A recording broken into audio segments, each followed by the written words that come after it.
অবশেষে কি শুরু হয়ে গেল ইসরায়েলের বিরুদ্ধে ইরানের যুদ্ধ? কে জিতবে এবারের লড়াইয়ে?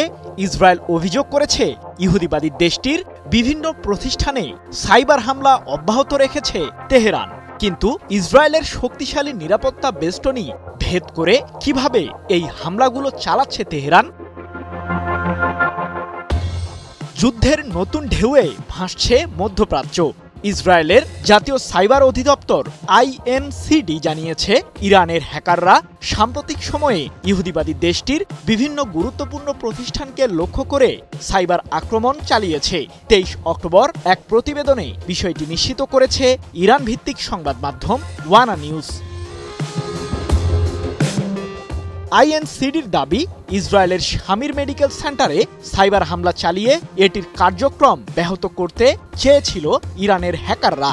এখন পর্যন্ত 10টিরও বেশি প্রতিষ্ঠানকে হামলার লক্ষ্যবস্তু বানিয়েছে ইরানি সাইবার হ্যাকাররা।